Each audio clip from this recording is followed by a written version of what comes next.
Bonjour, aujourd'hui nous allons commencer la révision des fiches écrites pour le permis C et CE. Donc pour chaque question, je vais d'abord la présenter, puis y répondre en donnant une explication si j'estime qu'il y en a besoin pour comprendre la réponse ou pour comprendre des questions qu'il y aura dans d'autres fiches et ainsi mieux y répondre.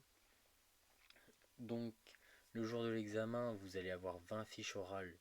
Vous allez en tirer une au sort. Et si vous tombez sur la fiche écrite numéro 1, vous aurez le contenu qu'il y a dans cette vidéo. Pendant la vidéo, n'hésitez pas à faire des pauses pour réfléchir avant de répondre. Même si je vais déjà vous laisser un petit temps, le temps de répondre à la question. Et faire des pauses pour lire les explications si jamais je vais trop rapidement. Donc on va tout de suite commencer avec la question numéro 1. Le principal avantage du système de freinage anti-bloquant est-il de réduire les distances de freinage?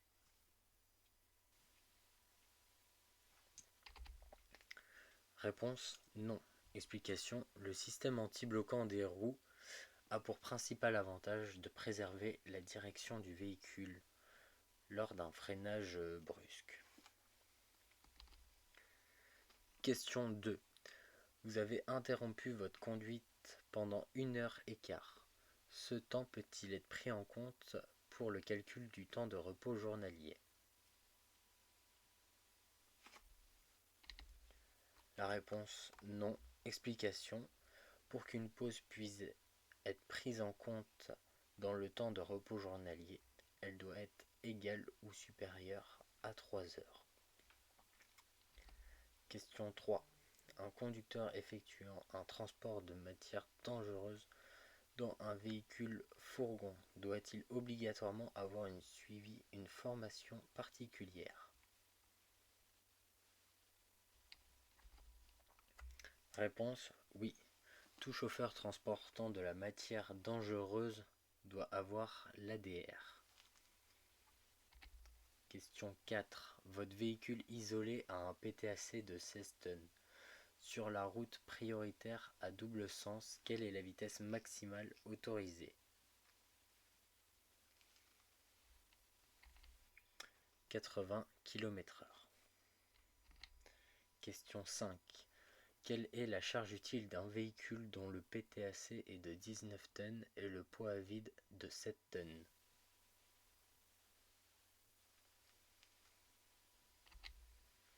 La réponse 12 tonnes. Explication: la charge utile d'un véhicule se calcule avec la formule suivante: PTAC moins PV égale CU. Dans le cas de cette question, ça nous donne 19 tonnes moins 7 tonnes égale donc 12 tonnes. Question 6. La lettre de voiture doit détailler la nature des marchandises transportées. Vrai ou faux?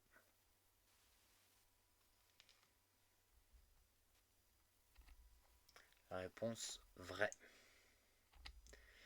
Question 7. Le châssis d'un véhicule lourd est principalement constitué de longerons et de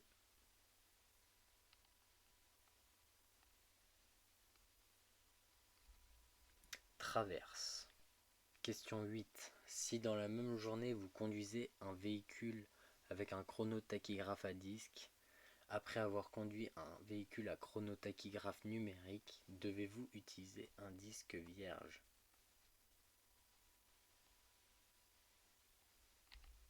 Oui. Explication: il est même obligatoire car en cas de contrôle, cela vous permettra de justifier votre activité. Question 9. Ce signal m'indique un arrêt d'autobus. Vrai ou faux?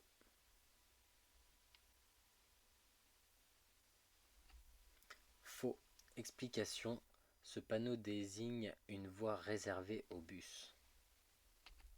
Question 10. Un chiffre doublé, exemple 33, dans le rectangle du haut de la plaque orange placée à l'arrière d'un camion signifie produit de nature à polluer les eaux.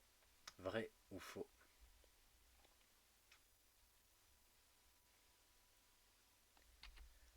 Faux. Explication: le doublement d'un chiffre dans la plaque orange indique une intensification du danger. La fiche écrite numéro 1 est maintenant terminée. Si tu as aimé la vidéo, n'hésite pas à la liker. Tu peux aussi t'abonner et activer la cloche pour ne manquer aucune autre vidéo.